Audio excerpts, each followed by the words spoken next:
mu nekk gulet ci département bu Kédougou ñu daal di amal bisub sargal jagleel ko élèves yi nga xam ne ñoo gën a góorgóorlu ci wàllub njàng ak njàngale ñi nga xam ne nag ñoo ko sooke ñooy waa inspection de l'éducation et de la formation jiite ko kii di inspecteur Mamadou Bari ñu daal di ci laawaale benn waxtaan boo xam ne dafa jëm ci wàllub jikko yi ci wàllub doxalin askan wi rawatina ci jamono ji nga xam ne gis nañ ni njombe yi dañoo bëri lool accident yi bëri ak yeneen yu ni mel.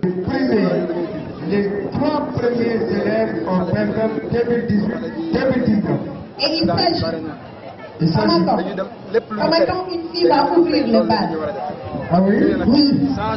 Mademoiselle Ouleymatou Diallo avec une moyenne de 16,09 du lycée de Fogolimi. Nous allons continuer les remerciements tout à l'heure. Donc, Kalidia, après ses partenaires, parce que grâce à eux, vous terminez la liste Kalidia. Parce que grâce à ses partenaires, nous avons réalisé ça. Merci Kalidia. C'est pour ce pays. Donc, on passe.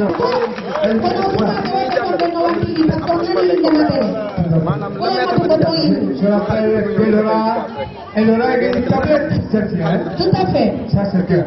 lu ñu mën a jàpp mooy kii di préfet adjoint bu département bu Kédougou ak ki nga xam ne moo ngànk lépp lu jëm ci wàllub njàng ak njàngale ci diwaanu Kédougou muy inspecteur d'académie Mamadou Lamine Ly ku ci ne daal bëgg na lu jëm ci wàllub bisub sargal journée de l'excellence nekk li nga xam ni dañ koy dugal ci calendrier bi ba at bu ne ñu daal di koy màggal ci département bu Kédougou.